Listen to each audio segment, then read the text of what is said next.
The I'm so restaurant was the kind of sorry. place That was where my people went to be fault. seen.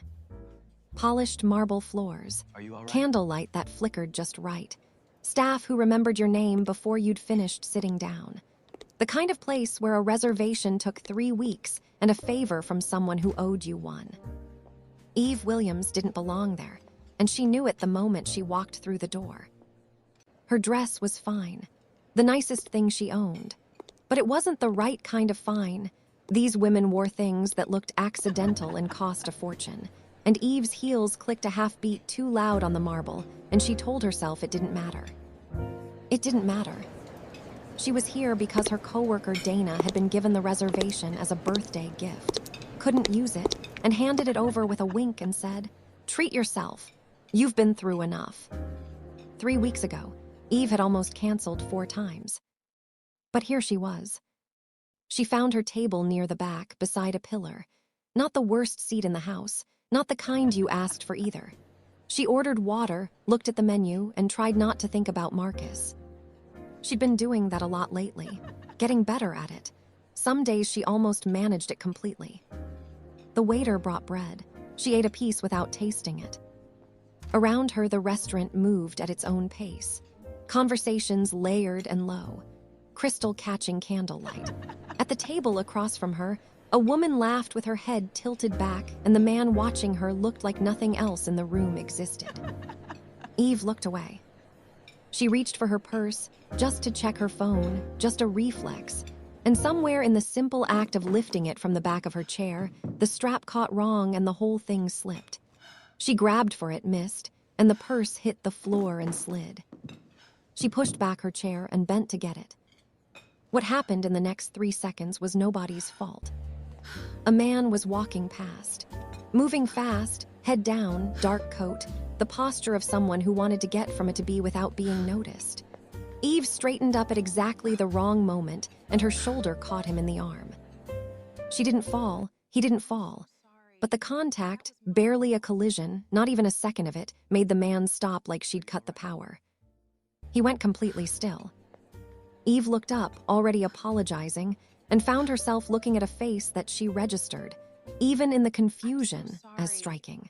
Not in a polished, designed to be looked at way. More like a face that hadn't planned on being looked at, which made looking at it feel like catching something private. He was staring at the spot on his sleeve, where her shoulder had touched him. Not at her, at the sleeve. "I'm so sorry," Eve said. "That was my fault." "Nothing. Are you all right?" Something moved across his face then, an internal scrambling, fast and controlled. Then he looked at her, actually looked at her for just under 2 seconds. And then, without a word, he turned and walked toward the exit. Fast, not quite running, but close. Eve stood there with her purse in her hand and watched the door close behind him.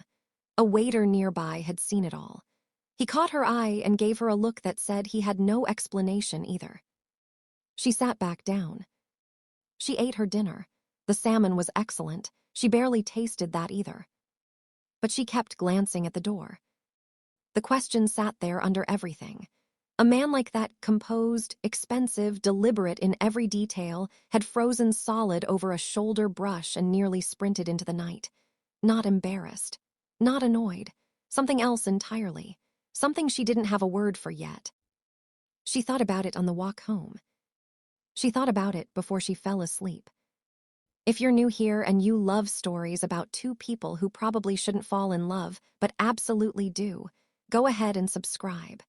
We do this every week, and you won't want to miss where this one goes. Ethan Knight had not become the youngest, self-made billionaire in the city by being careless. Everything in his life was calculated. The meetings he took, the deals he signed, the route he walked to his car, the table he reserved when he did, occasionally, venture into restaurants. Always the corner, always booked under another name, always the same exit strategy. Control wasn't a preference. It was the architecture everything else ran on. He sat in the back of his car and looked at his hand. His driver, Henry, who had been with him for 6 years and never once asked questions, said nothing. Henry's silence was one of the reasons Ethan kept him. The city moved past the tinted windows. Ethan kept looking at his hand. He hadn't been touched like that unexpectedly, without warning in a very long time. He'd built his life around exactly that not happening. He had systems, invisible to almost everyone around him but functional. His assistant had worked for him 3 years before noticing he never shook hands. He always arrived at meetings with something in his grip, a folder, a phone, a coffee cup. Nobody ever registered the pattern. People rarely noticed the things you made easy for them not to notice. But tonight he'd miscalculated. He'd gotten impatient at the back exit, taken a different path through the dining room, and a woman had risen from her chair at exactly the wrong moment, and her shoulder had pressed against his arm for less than a second. 1 second. He should have recovered faster. He knew how to recover the accidental handshake at a conference 2 years ago, the client who didn't know better, the elevator incident he preferred not to revisit. Each time he'd gotten better at containing it, getting out before the other person noticed too much. Tonight he'd stood there, and she'd looked at him. Not with pity, not with the careful, polite neutrality people used when they'd noticed something and were being gracious about it. This was more direct than that, like she genuinely wanted to know if he was all right and hadn't thought to dress the question up before asking it. She'd apologized, as if the whole thing were her fault. Henry pulled up to the building. Ethan got out, went upstairs, stood at his window with the city spread out below him, and thought about the apology, the look, the 2 seconds for longer than he intended. He knew, in the precise and slightly resigned way he knew most things about himself, that tomorrow was going to be inconvenient. The next morning he ran. 4 miles before the city woke up properly, the paths nearly empty, the air still carrying that early weight. Then work. Conference call at 7, 3 back-to-back meetings before noon, lunch at his desk over acquisition reports for a deal he'd been building 8 months. In between, without intending to, he kept returning to the restaurant. He pushed it aside. It was nothing. The kind of thing that happened in crowded spaces and meant nothing beyond the awkward second it occupied. By 3 in the afternoon, he'd almost convinced himself. Then Priya set a coffee on his desk and said, "You walked out of La Maison last night." He looked up. "Henry mentioned you left through the front." Her tone was the tone of someone who noticed things and had decided to stop pretending she didn't. "You never leave through the front." The back exit was congested. She picked up a folder she hadn't come for and left. Ethan stared at the closed door. Then he pulled up La Maison's reservation system. He knew the manager, a careful man named Fournier who understood discretion and had been compensated accordingly over the years. He found himself looking at the prior evening's list. He wasn't sure what he was looking for. He told himself that 3 times while he was looking. The name was near the bottom. A reservation for one. Table 14, the small one by the pillar. Not the corner. Not the kind of table you booked for a celebration. Eve Williams. He closed the browser. Opened it again 30 seconds later. He found her on LinkedIn. Small headshot, gray background, the kind every office building in the city used. Architecture firm. Mid-level. Project coordinator. He moved to the firm's site. A bio that said sustainable design, collaboration, problem-solving, standard, impersonal. He studied the photo. Slightly better quality. She was looking just past the camera the way people did when the photographer had said to. He couldn't see the thing she'd had in her eyes the night before. The directness. The question that hadn't bothered to soften itself first. He closed the browser. He was not, he told himself firmly, going to contact this woman. That was not a reasonable response to a 1-second shoulder collision. He looked at the address of her firm. 14 blocks from his office. He closed the browser. He went home. He made dinner and stood at the window and thought about 14 blocks and told himself it was irrelevant information until he fell asleep. Eve almost didn't stop at the coffee shop on 5th. She'd been going there every morning for 2 years. Good coffee, right route, the staff knew her order. But that Thursday she was 8 minutes behind and almost kept walking. Old habit 1. She was waiting for her latte when the door opened, and the man from the restaurant walked in. She recognized him immediately. Different coat, same posture. That quality of self-containment, like a perimeter he'd built so gradually he'd stopped noticing it himself. She watched him approach the counter. He ordered black coffee without looking at the menu, his gaze fixed at a point about 6 inches above the barista's head while he spoke, which was strange enough to register. He paid. He moved to wait at the pickup end. He hadn't seen her yet. She had a clear moment to decide what to do with that. "You didn't say anything," she said. He turned, the same look from the restaurant, a 2-second assessment deciding something.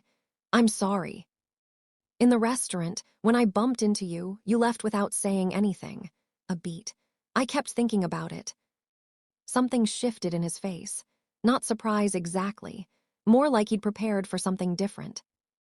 "I apologized," he said. "You didn't. I apologized, you walked out." "I had somewhere to be." "At 8:30 on a Tuesday." He looked at her. She looked back. His coffee arrived and he picked it up, and she thought for a real moment that he was going to leave again, step outside, disappear into the city a second time, and she was already thinking about what that would say about him. He didn't leave. "Are you always this direct?" he asked. "Only when someone looks at me like I've done something terrible, and then disappears." A pause, long enough that she started to feel slightly exposed by the honesty. Then, "You didn't do anything terrible." "I know," Eve said. Something moved at the corner of his mouth.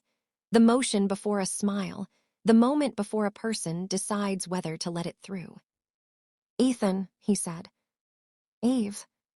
He nodded once, like filing it away. Then he picked up his coffee and left. He thought about the conversation, the rest of the day. Not obsessively.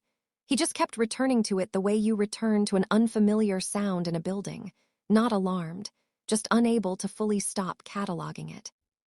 She hadn't been bothered by his leaving. That was the thing. Most people performed not being bothered while being very bothered. Eve had just said it flat. "You didn't say anything. You walked out. No performance. No padding." More disarming than any calculated approach could have been. He added things up on the drive home. The way she'd held her coffee cup with both hands. The fact that she'd smiled slightly at his question. The way people smiled when a question landed closer to the truth than expected. The way she'd given her name in return without making it a gesture. He stood in his elevator and looked at his reflection in the polished doors. This is going to be a problem. The reflection agreed. By Friday, he knew he was going back to the coffee shop. He told himself it was a reasonable route. He told himself the coffee was adequate. He told himself several things that had nothing to do with why he was standing near the pickup counter at 8:15 with his phone in his hand. She came through the door at 8:22. A beat of recognition. She ordered and came to stand nearby with the ease of someone who had already decided not to make anything strange out of it. 2 days in a row, she said. "I work near here." She tilted her head slightly. "Do you always stand like you're watching for an exit?" He blinked. "What?" "Your weight's on your back foot. You've been checking the door since I walked in." She looked at him. "I'm not going to bump into you again." Ethan looked down at his feet, shifted his weight forward deliberately. "I wasn't worried about that." "Okay." "I'm not. I don't have a problem with." "You don't have to explain," she said. Her latte arrived. She wrapped both hands around it. "I wasn't asking you to." He looked at her. She looked back, just waiting. Not impatiently, not pointedly, just there. "Do you want to sit down?" he asked. She considered it. He could actually see her weighing it, some quiet internal calculation. "I have to be at work by 9. "So do I." She sat down. They had 23 minutes. He thought about that afterward. How much had fit into 23 minutes when nobody was trying to fill them? The conversation was ordinary in all its surface detail. Architecture firm, she said. Commercial renovations. Mostly spreadsheets, not blueprints. He listened the way he listened to almost nothing outside of work. No phone. No eye on the door, fewer glances at the door as the minutes passed. He asked follow-up questions about what she'd actually said. He noticed her hands around the cup, the precise distance she kept without making it visible. The way she described her work, not selling it, not underselling it, just describing it like someone who'd never needed to perform competence to be taken seriously. He noticed something else, too. The absence of the thing most people did in conversations with him, the slight recalibration when they registered how much money was in the room, the performance of casualness that wasn't quite casual. He'd learned to see it everywhere, in the slight over-relaxation of posture, the studied lack of awe. People always showed it. Eve was just talking to him, that was all. She told him about a heritage building in the East End the firm was converting into mixed use. The headache of matching modern codes to a 1920s structure. The bones are incredible, she said, but nobody wants to pay for the bones. They want the glass atrium going over them. Progress over preservation. More like profit over patience. She checked her watch. I have to go. He stood when she stood, pure reflex, older than habit. Same time tomorrow, he asked, and then something moved across his face, a flicker of someone who'd surprised themselves. Eve picked up her bag. Maybe, she said. She didn't look back on the way out. But walking toward the door, she smiled at the floor, just slightly, like something had shifted and she wasn't ready to let it show to a room. She was there the next morning. And the one after. And the one after that. They found a rhythm without deciding to. Same time, same table, the corner one, by the window, far enough from the counter that the morning noise faded to something manageable. He was always there first. She didn't know whether that was deliberate or just how his mornings ran, and she didn't ask because she'd noticed that with Ethan some things landed better as observations than questions. He started bringing his laptop on Wednesdays. She started bringing a folder on Tuesdays. They'd work in parallel for the first 10 minutes, and then one of them would say something, and the folders and laptops would close, and they'd talk until one of them had to leave. She liked the parallel working.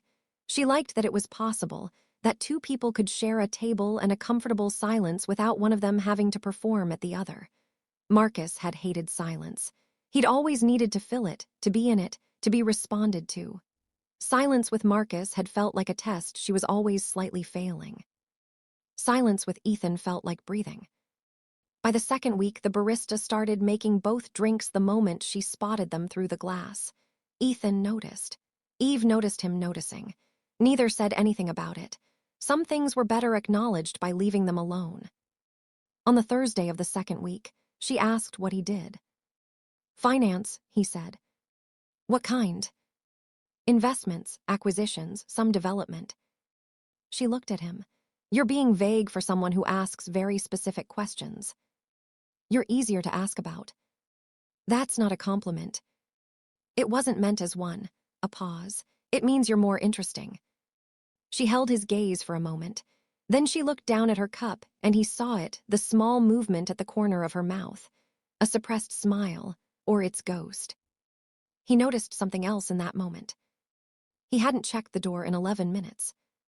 He hadn't noticed until just now. That was the stranger thing.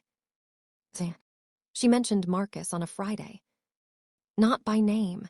She said, I used to think I was a good judge of people. And she said it with the particular care of someone who'd been carrying the sentence for a while and was testing its weight in the open air. Ethan waited. I wasn't, or I was, and I ignored it. She looked at her cup. Which might be worse.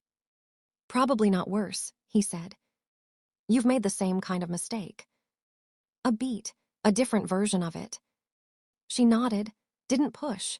He'd noticed that about her, she left space, and she didn't hold it against you whether you filled it or not. He'd spent years around people who treated silence like a negotiating tactic. Eve treated it like something she was willing to give. I was with someone for almost 2 years, she said. There were signs. There are always signs, but I was so sure I was seeing something other people couldn't. A short breath out. I was seeing what I wanted to. How did it end? She looked at her coffee. Badly, and then it ended a second time and a third. a pause, and then finally, something settled in Ethan's chest. Careful, unwanted, protective in a way he hadn't been toward anyone in a long time. "Is it finished?" he asked. "Yes," quieter, "yes." He nodded. She looked at him for a moment. Then, "You're the first person who hasn't asked me what took so long." "It took as long as it took," he said. Eve Williams looked at Ethan Knight across a coffee shop table and did something she hadn't let herself do in a very long time. She trusted the feeling. Not the outcome, not what came next, just the thing sitting in her chest right now, warm and inconvenient and completely real. She let it stay. "Now real quick, if you're already rooting for these two, drop a comment below. Team Eve, Team Ethan, or Team both of them figure themselves out before they ruin everything. I'll be reading them. Let's see who's right."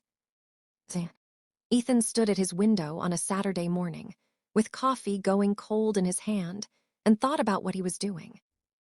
What he was doing was falling in love with someone. He'd been watching it build for a week. He wasn't the type to mistake it for something else. The specificity was the tell, the way it attached to particular things, her directness, the way she held her cup, the things she did with her eyes when she was working something out. This wasn't general. This was aimed exactly at one person. Which was a problem. The last time he'd opened himself to something like this, he'd been 26. Her name was Christine, introduced through a mutual contact when Night Capital was still in its first stage. Gracious, perceptive, and deeply interested in his growing net worth, which he hadn't understood at the time because he'd been too busy being interested in her. When it ended, she'd told him, with the same grace she applied to everything, that she'd known early on he was unusual. Odd, actually, was the word she used. Something about how he moved through rooms. She'd stayed because the money was real, but she'd always known it wasn't going anywhere. She said it kindly. That was the part that stayed. He took that apart for months afterward. The kindness, which eventually he understood wasn't kindness at all. It was the most efficient delivery system for a very specific kind of damage, the kind that made you believe the verdict was fair. He'd spent the 8 years since building something that couldn't be verdicted. An empire of numbers and structures and deals, something that didn't ask him to be easy to be around. And it had worked. He'd learned to read rooms without fully entering them, to give people enough of himself that they stopped looking for more. The distance looked like composure. Most days, even he forgot it was distance. He'd also learned what happened when he let himself forget that. 2 years after Christine, there had been someone else, briefer, less serious, but it had ended with a similar note. Something about the way he was. Something about a quality in him that made normal closeness feel impossible. This one hadn't been kind about it. She'd been matter-of-fact, which was almost worse. As if she were describing a property of a building rather than a person. Load-bearing, but not livable. He'd never repeated the test. He'd built more walls instead. More deliberately this time. And the walls had served him well in boardrooms, in negotiations, in every professional theater where self-containment was a competitive advantage. He'd turned the thing that had been used against him into the thing that made him excellent. He was very good at being contained. He was standing at a window, thinking about a woman who followed strangers out of restaurants and asked them direct questions without dressing them up first. He was in trouble. He put the coffee down. He took out his phone. He typed, "Are you free this weekend?" He stared at it. He sent it. Eve was in the middle of her apartment in socks, halfway through making toast, when the message came in. She read it twice. She'd been thinking about Ethan, more than she wanted to admit, because thinking about someone that much was the first step in a sequence she'd promised herself she was done with. But then there was always the but. There was always a but. She typed, "Depends on the activity." His response came back in 40 seconds, faster than she expected. "There's a charity event tonight. Formal. I could use someone to talk to who isn't trying to sell me something." She smiled before she could stop it. She typed, "That's a terrible sales pitch." He replied, "I know." She looked at the phone for a moment. The toast popped. She ignored it. She typed, "Send me the details." The charity event was for a children's hospital foundation, held in a hotel ballroom that had been recently renovated in a way that Eve found, professionally, slightly overdone. Too much gilt on the ceiling, marble that said money instead of taste, and those were different things. She said so to Ethan when he met her at the entrance. He looked up at the ceiling, considered it, and said, "The contractor was overcompensated for his certainty." She laughed, a real one, not the social kind, and it made him look at her in that specific way he had. The 2-second look, except this time it ran longer and landed somewhere different, somewhere she felt. "You look," he started. "Don't say fine." "I wasn't going to say fine." A beat. "I was going to say you look like you belong somewhere better than this ceiling." She held his gaze. "That might be the most specific compliment I've ever received." "I'm a specific person." They went inside. The evening had that charity event quality, everyone performing generosity with one hand and networking with the other. Ethan was recognized several times. She watched the mechanism of it each time someone approached. The almost imperceptible shift in posture, the glass moving fractionally, the slight increase in the gap between him and whoever was speaking to him. None of them noticed. She noticed. Between conversations, she'd turn and find him already looking at her. Not rescue-looking, something else. Like she was the one fixed point in a room that was otherwise all performance. 2 months ago, that kind of attention would have made her leave. The intensity of being watched by someone who wasn't going to look away. But this wasn't Marcus. Nothing about Ethan was Marcus. Marcus watched her like something he owned and was keeping inventory of. Ethan watched her like something he didn't know what to do with and wasn't willing to stop trying to understand. She held that difference carefully, like something she wasn't ready to set down but also wasn't ready to examine too closely. Not yet. She took a glass of wine from a passing tray and stood beside him through 3 more conversations. A property developer, a board member of something she didn't catch, a woman in red who kissed Ethan on the cheek and called him darling in a way that was more territorial than warm. He endured each one. Endured was the right word. He answered what was asked, deflected what wasn't, kept his glass angled outward, and the moment each person drifted away, he turned back to Eve with something that looked, she thought, like relief. She understood the feeling. She'd spent enough evenings in rooms like this at Marcus's side, performing the role he'd needed her to perform, pleasant, agreeable, not too much. With Ethan, she wasn't performing anything. She was just standing next to someone in a crowded room, and somehow that was enough. Later in the evening, they found a corner by the windows, the city spread out below them, the event noise fading to background. Ethan stood close enough that she could have reached out and touched his arm. She didn't. "Can I ask you something?" she said. "You can try." "The restaurant, when I bumped into you," she watched his face. "What was that?" A pause, long. He was looking at the city. "Old habit," he said finally. "Avoiding people. Avoiding contact. Flat. Not ashamed of it, not performing about it, just a fact. I've had it since I was young. I've managed it, mostly." "Does it still?" "It's better than it was." A glance at her. "You're the first person who called me on it in about 6 years." "Called you on it." "Followed me outside, brought it up in a coffee shop, came back the next morning." She thought about that. Most people wouldn't have. Most people take the surface version.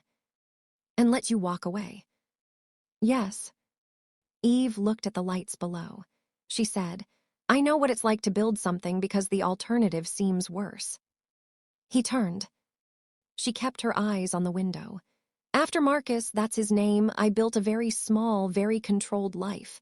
I knew exactly what was in it. I knew exactly what wasn't." A pause. "I was proud of it." "Was," Ethan said. She looked at him. "Was." The city glittered. Neither of them moved. And then her phone buzzed. She glanced at the screen from reflex. The name hit her before she had time to brace. "Marcus." She turned the phone face down. but Ethan had seen her go still. The half-second of something crossing her face before she got it back. "You don't have to tell me," he said. "I know," she said. She stood there with the phone in her hand and breathed slowly and told herself it was a message. Just a message, irrelevant, an intrusion, nothing more. She told herself that all the way home. But sitting on her couch that night, reading it, she didn't move for a long time. "I've changed. I know you don't believe that. Just give me 20 minutes. She read it 3 times, not because she was considering it. She just wanted to understand what she felt when she read it, because understanding the feeling was how she made sure the feeling didn't make decisions for her.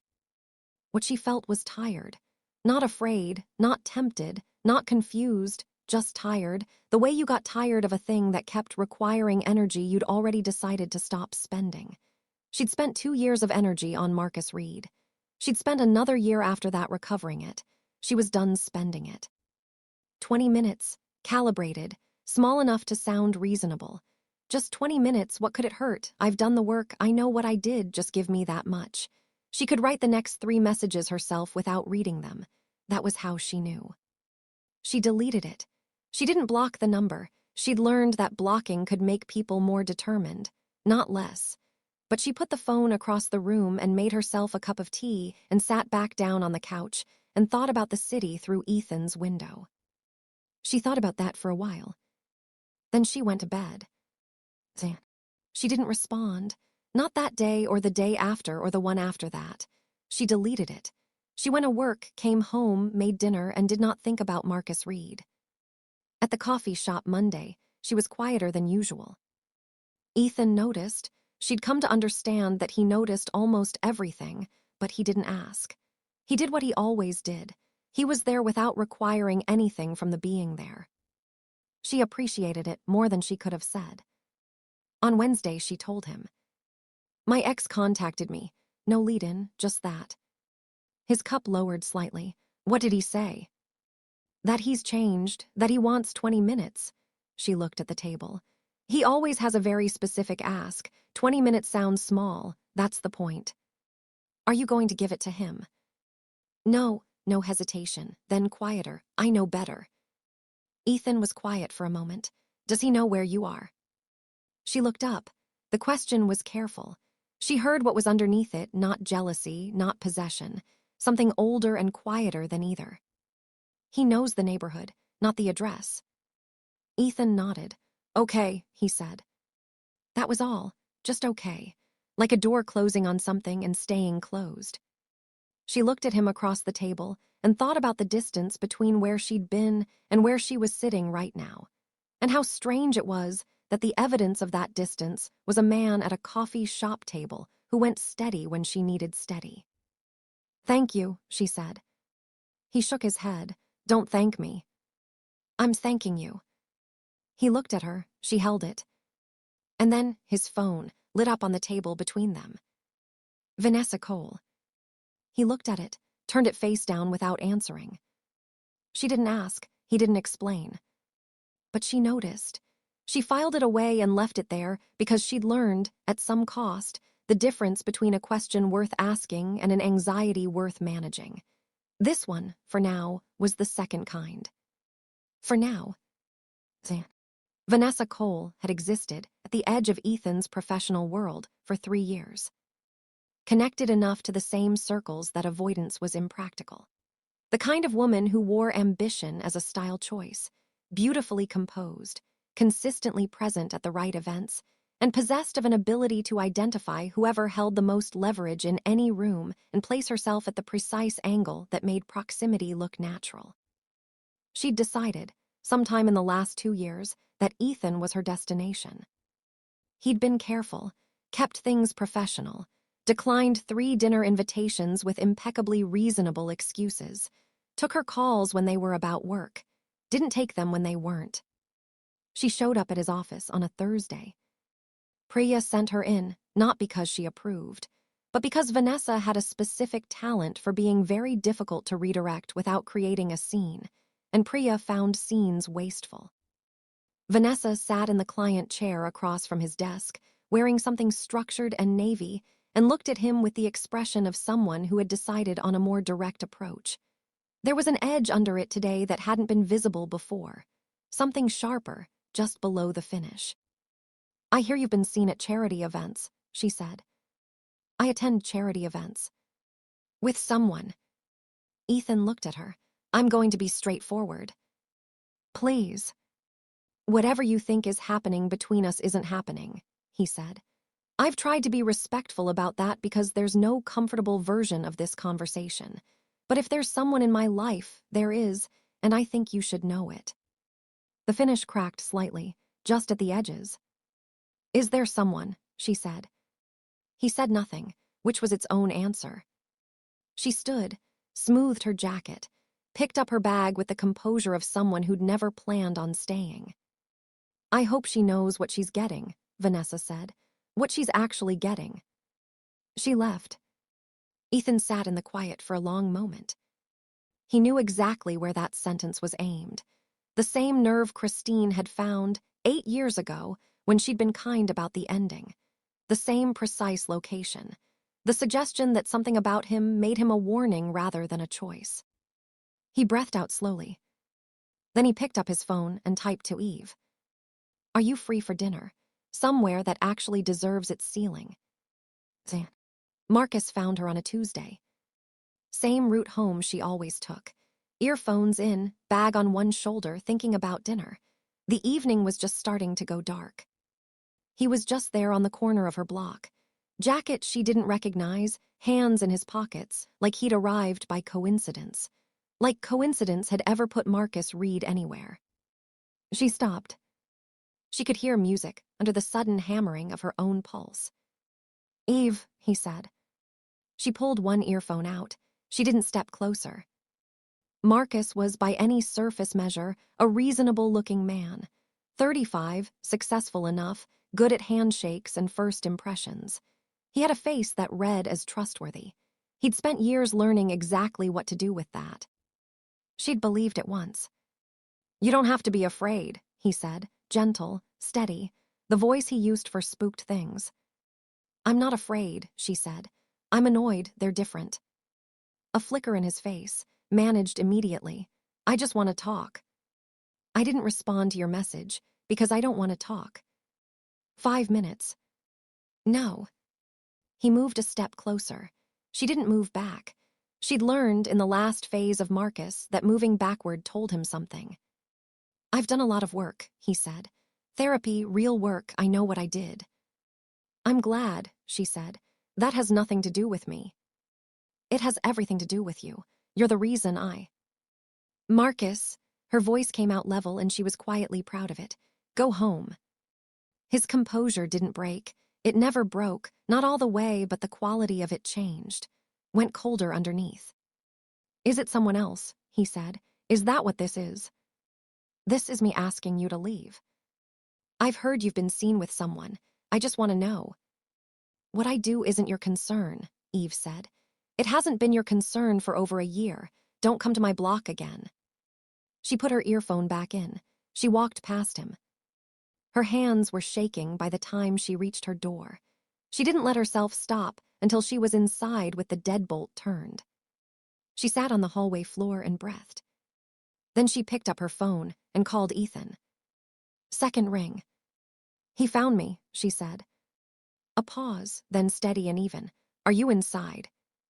"Yes." "Are you all right?" She looked at her hands. "I will be." "I'm coming," he said. "You don't have to." "I know," Ethan said. "I'm coming." 18 minutes. She thought about that when she opened the door. He was in the hallway in his work clothes, no coat. He'd left too fast for his coat, and she said, "You forgot your coat," and he said, "How did he find you?" She told him all of it. He sat in the chair she always meant to reupholster and listened without interrupting, without offering a verdict in the spaces, without doing the thing people did where they listened so they could speak. He was just listening. When she finished, he was quiet for a moment. "He said he'd heard you were with someone," Ethan said. "Yes." "He knows about me." "Someone must have seen us. Marcus knows a lot of people. He makes it his business." Ethan was looking at the floor.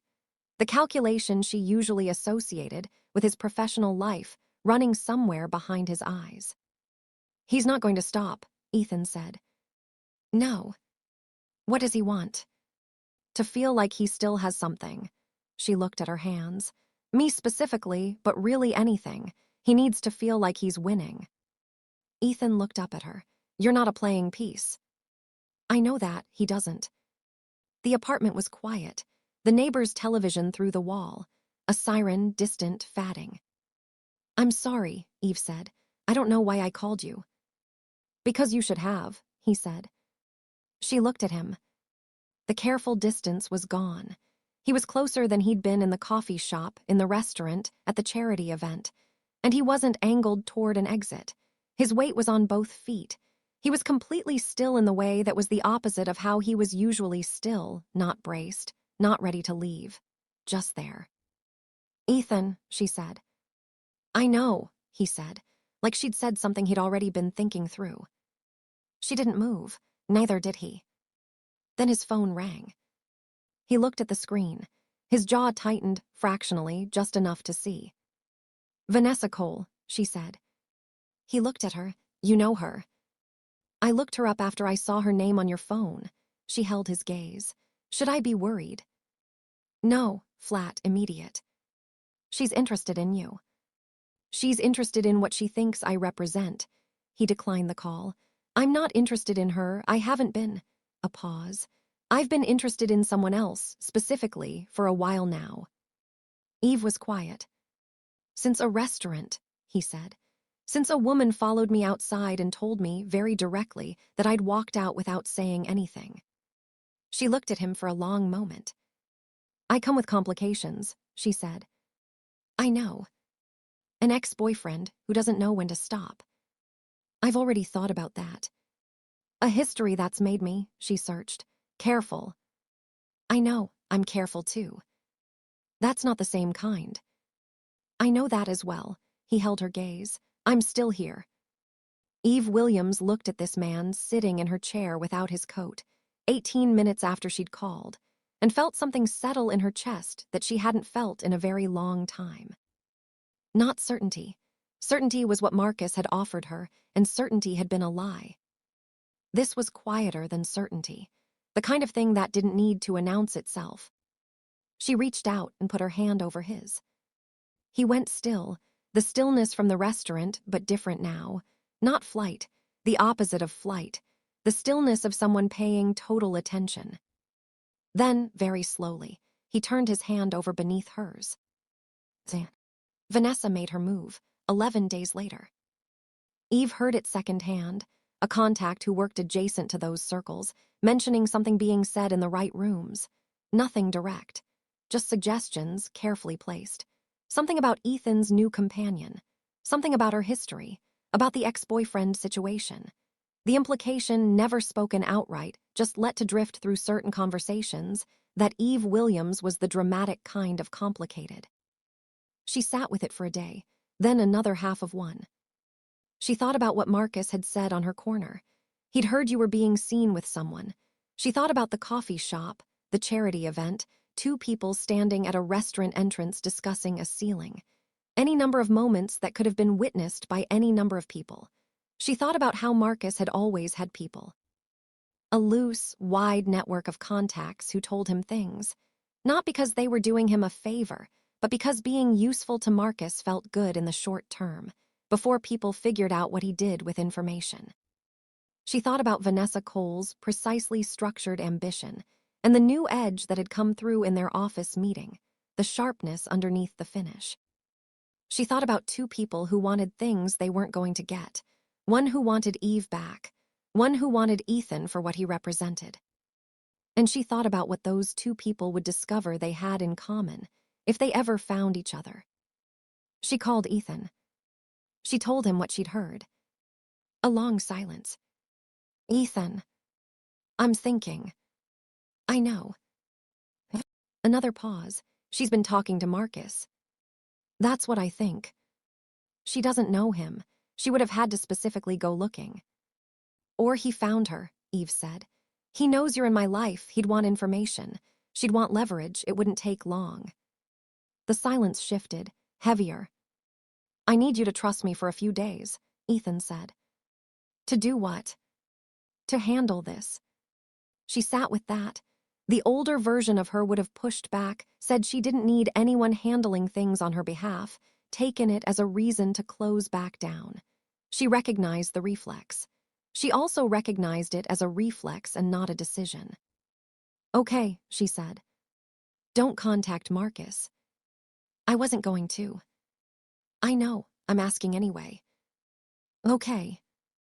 A pause, quieter. Nothing changes between us, that's not what this is. I know, she said. I just need you to know I know, he said.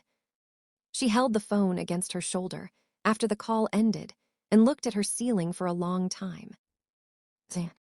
Ethan didn't do anything reckless. He had a conversation with his legal team. They were brief and practical and gave him a clear picture of what was actionable and what wasn't. He had a conversation with Priya, who'd already heard most of it. Priya always heard most things before he got to them, and who listened to the rest in the steady, economical way. She listened to everything and then said, I told you about Vanessa 3 years ago, in the tone of someone who was choosing, carefully, not to say I told you more than once. You did, he said. I did, she said, and then she went back to work. He sat with that for a moment. The particular quality of being seen accurately by someone who'd had 3 years to figure you out. It didn't bother him. It should have, maybe. But Priya was good at her job precisely because she didn't make things into anything more than they were. He spoke to the PR firm. Short conversation, clear parameters. And then he called Vanessa. She picked up on the first ring. I know what you've done, he said. Silence. I know about Marcus Reed. I'm not going to pretend otherwise, and I'm not going to minimize it. Ethan. I'm going to say one thing. His voice was calm, clearer than it had been in weeks, like something that had been clouded for a long time had finally settled. What you've shared, with whoever you've shared it, it doesn't change anything. Not about me, not about Eve, not about any decision I've made. What it does change is whether I go out of my way to maintain the professional courtesies I've extended. You're making a mistake, Vanessa said. The careful finish was gone now. The voice underneath it was colder and more honest. She's not who you think. Don't, he said. Quiet, level. A long silence. Goodbye, Vanessa, he said. He ended the call. He sat in the quiet of his office and thought about something. The thing he'd spent most of his adult life avoiding, having someone worth protecting, had just made him feel more like himself than he had in years. The vulnerability of it, the clarity of it. He picked up his phone. He called Eve. Before we get to the ending, and if you've come this far, you already know this is the kind of story where the ending matters, subscribe and hit the notification bell. There's always another one on the way. You don't want to miss it. Marcus came to Ethan's building on a Thursday morning. Not the penthouse, he didn't have that access, but the lobby. He walked in and told the front desk he had a meeting. The front desk called up. Priya said, no meeting, please escort him out. But Ethan was already crossing the lobby. He'd seen Marcus through the glass doors and made a quiet, clear decision. He went outside. Marcus was standing on the steps, hands in his pockets, his face arranged into its most reasonable expression. Up close, he was exactly what Eve had described, polished, considered, everything in its careful place. The look of a man who'd spent a long time making sure nothing was out of place. He looked at Ethan the way certain men looked at other men who had something they wanted. Thought we should meet, Marcus said. I don't recall agreeing to that. Man to man. You can drop that, Ethan said. It won't work. Marcus adjusted, let a pause sit like he was being generous with it. She's told you her version. I'm not here to argue it. I just want you to understand you don't have the full picture. I have the picture I need. She can get things confused, especially when she's scared. She doesn't always. That's a very deliberate way to describe someone, Ethan said, making her sound unreliable. That's what people say when the other person starts talking. Something moved through Marcus's face. The composure didn't break. It was too well trained for that, but the quality underneath it shifted. Be careful what you're accusing me of, Marcus said. I'm not accusing you of anything. I'm telling you what she described in her own words without prompting, and I'm telling you I believe her. You barely know her. I know her well enough. She's a project, a beat, the calculated kind. She makes people feel like rescuing her means something. That's what she does. Ethan looked at him for a moment. He thought about Eve asking him, in her apartment, if he was still going to have moments. The moments where contact came too fast and he needed to recalibrate. Asking it carefully. Asking it like it was equal and workable. Not asking so she could manage him. Asking because she wanted to know the truth of what she was walking toward. Because she was the kind of person who preferred the truth of a thing, even when the truth was complicated, even when it would have been easier to assume the best and hope for it.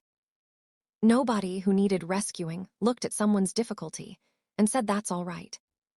Nobody who was a project asked you if you were going to be okay too. Marcus Reed had no idea who he was talking about. You came here to do two things, Ethan said.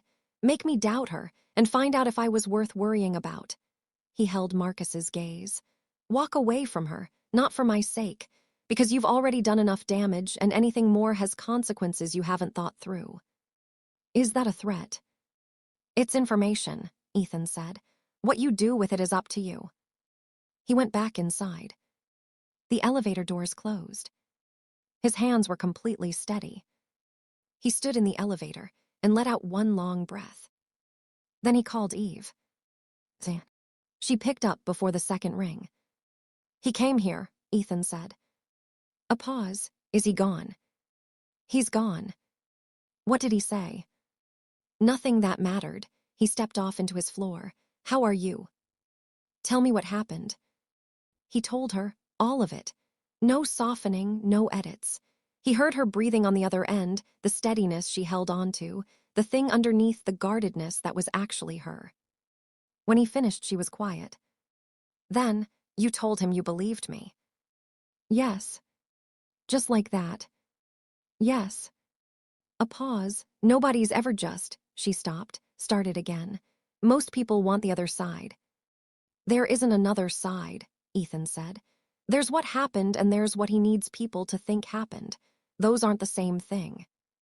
Eve didn't speak. Eve, he said. I'm here, a breath. I'm here. Come over, he said. I'll have dinner ready. Zan. She arrived 40 minutes later. Bag on her shoulder, hair slightly undone from the wind, and when he opened the door, she looked at him across the threshold for a moment, the direct look, the uncushioned curiosity, carrying everything that had built up between them. Every morning, every silence, everything said and the things that meant more than the saying. He stepped back to let her in. She walked past him and looked at the apartment. The clean lines, the neutral tones, the careful absence of anything unnecessary. It's very you, she said. Is that good? She set her bag down, she turned. Yes. They had dinner at the kitchen island. Assembled more than cooked good bread, good cheese, delivery from a place on 4th that was better than it needed to be. They talked about ordinary things. The Heritage Building and the final approval she was still waiting on. A deal he was 2 weeks from closing.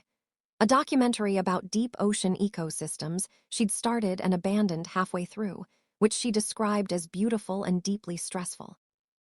Deep ocean anything is stressful, he said. It's calming, she said, until it isn't. That describes most things. She looked at him over her glass. Is that what you think? Most things are fine until they're not, he said. The skill is noticing which is which before it stops being fine. She was quiet for a moment.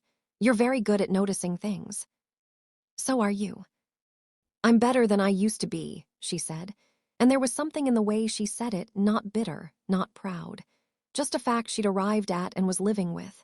The same way he lived with facts about himself. He thought, we are more similar than we look. He thought, maybe that's the whole point. Normal conversation. The kind that makes sense when you're learning what to do with the size of what you feel. After dinner, she stood at the window, his window, where he'd stood the morning he'd understood what was happening to him, and looked at the city the way he had, like something that didn't need to stop in order to keep going. "I'm not the same as I was," she said. "Before Marcus, I used to just go directly toward things." "You seem pretty direct to me," Ethan said. He was a few feet behind her. "It costs more now. It takes more energy." She turned around.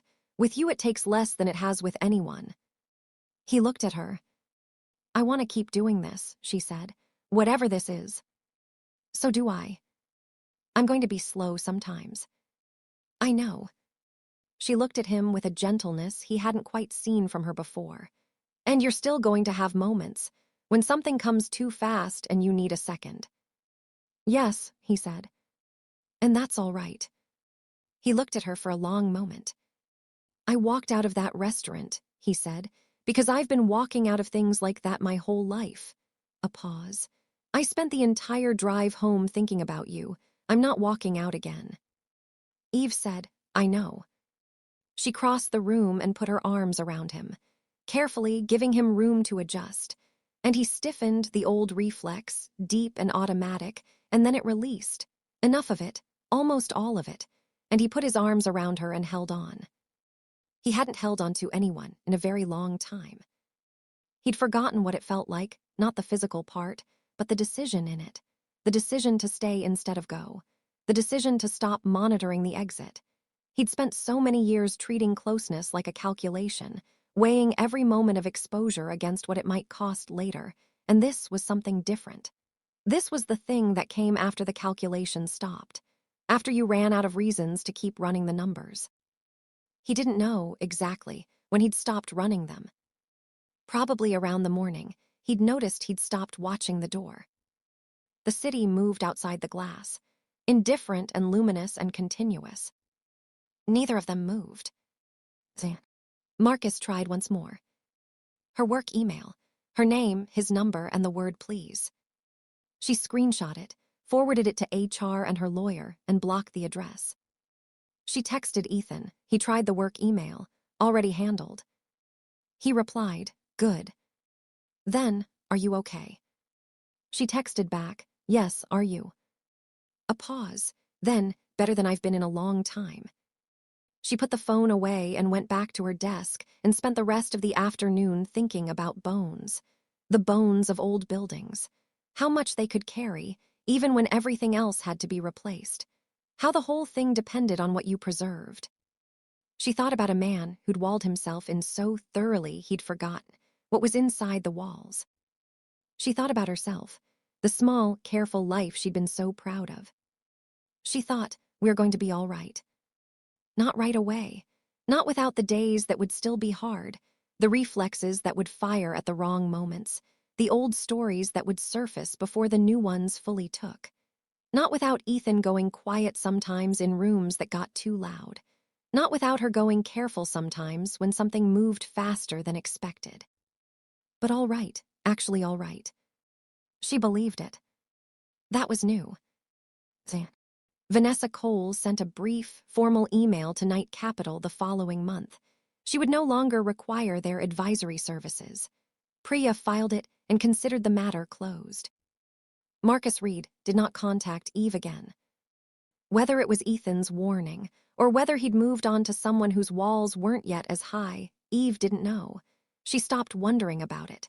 The space she used to spend on it, she spent on other things. Better things. On a Thursday morning in late autumn, Eve walked into the coffee shop on the corner of Fifth. The sky outside was the pale, specific gray of early winter arriving. The kind of morning that smelled like cold ground and something burning somewhere, leaves or wood, something seasonal. She had her coat buttoned all the way up and her hands in her pockets, and she was thinking about the building, the Heritage Building, the final approval she'd been waiting on for 6 weeks, when she pushed through the door and the warmth hit her. The barista looked up and started on 2 drinks before Eve had reached the counter. There was a time not long ago when she would have noticed that and thought, this is how things start. This is how you let something in. She would have found a reason to worry about it, about the barista knowing, about the implication. She noticed it now and thought, this is nice. She sat down across from Ethan Knight. His phone was face down. His weight was on both feet. He looked at her with that look, the 2-second look that had long since become something else, something without a name but immediately recognizable to anyone who'd been on the receiving end of it. "You're late," he said. 4 minutes. 3.5. She smiled. He almost smiled back, the movement before it, the moment before he let it through. And then he let it through. Still slightly uneven. Still nothing like the version he wore in public. The version that only existed at this table, across from her. She preferred it to any other version of anything she'd seen. "The Heritage Building got approved," she said. "Final plans. They're keeping the original facade." He looked at her. "The bones," he said. "The bones."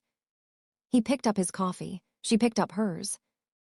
Outside, the city moved through its ordinary Thursday morning, completely indifferent to the fact that 2 very carefully guarded people were sitting in a coffee shop learning, one cup, one morning at a time, that the walls they'd built weren't the same as the people they were. That the people they were had been there the whole time. Waiting for someone patient enough and stubborn enough and direct enough to stay. If you made it all the way to the end, leave a comment right now. What moment got you? Was it 18 minutes without a coat? Was it the hand? Was it the bones? I want to know. And if you haven't subscribed yet, do it now. There is another story just like this one already waiting for you, and you don't want to miss it.